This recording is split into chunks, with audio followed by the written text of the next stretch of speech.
What's up, guys? Welcome back to Greenbrier Outdoors. Hope you're excited for this video. I know I'm excited to put it out. It's probably one of the better videos I've made in the 8 or 9 years that I've been running this YouTube channel. And I never thought it would really work out like this. I'm a full-time student athlete in school. I love hunting, so I try to get out when I can and whenever fits my schedule.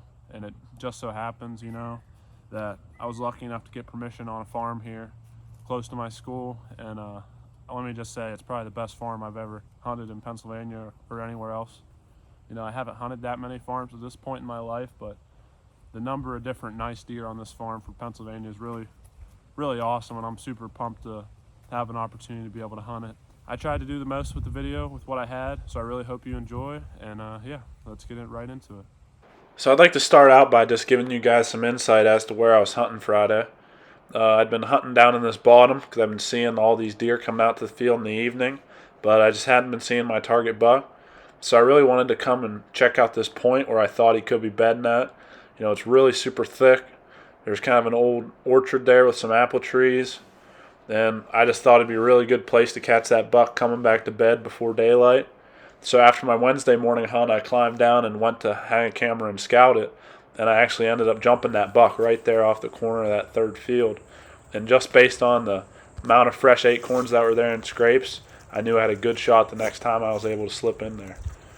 Well, knowing I was hunting this buck so close to his bed, I wanted to get in as early as possible, assuming that he was going to be heading back to that bed well before daylight.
At this point, I decide if the buck presents me with a shot I'm comfortable taking, I'm going to shoot.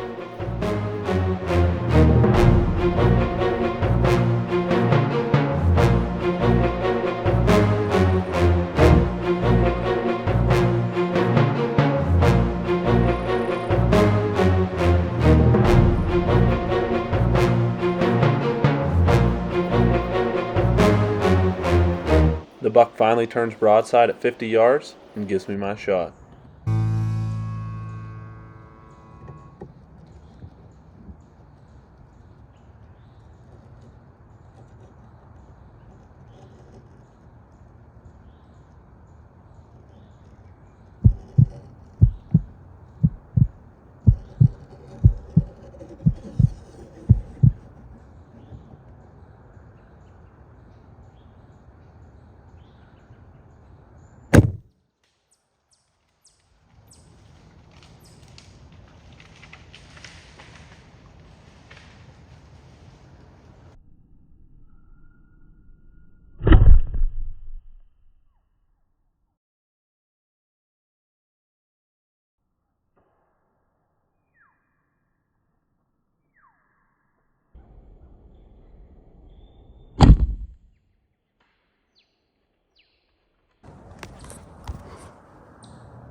Well, I just got a shot at that big 10 point.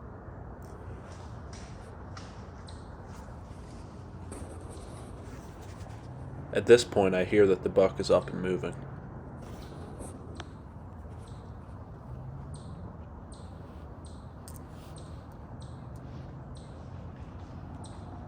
Hearing him coming towards me, I nock another arrow.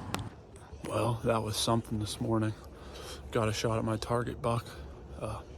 Looks pretty mature, probably 4-year-old deer. And I wasn't sure about that first shot, but you guys didn't see, he actually came down and offered me a second shot after I gave that interview. So here's the second shot. So you can see there's all this hair and there's blood. And there's the arrow from the first shot. You know, there's blood through here. So I'm gonna start trailing, and it's been about almost 2 hours, so hopefully he's dead.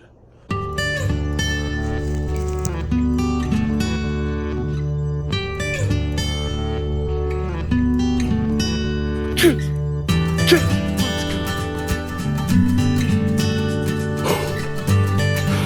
He didn't go anywhere. Thank the Lord.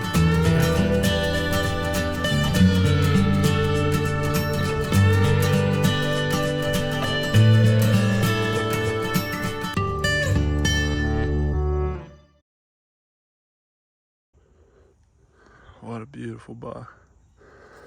Beautiful buck.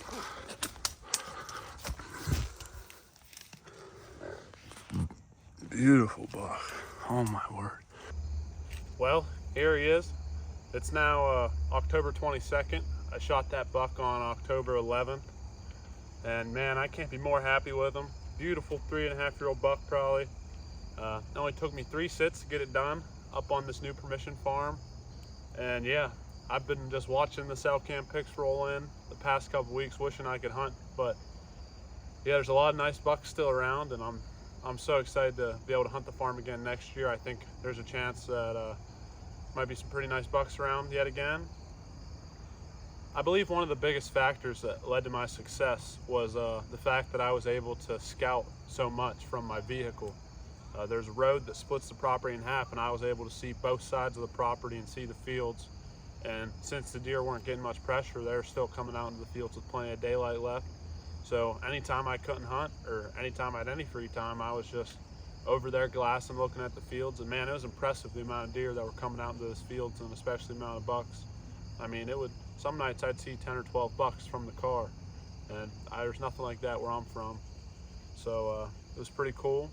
And yeah, just spend as much time over there learning how the deer move through that farm, and then using my camera intel, I was trying to look at it like kind of, if anybody watches Bill Wink, they know how he tries to relate the movement, like the direction the bucks come into the cam, and think about where those bucks are going to bed, where they're coming from.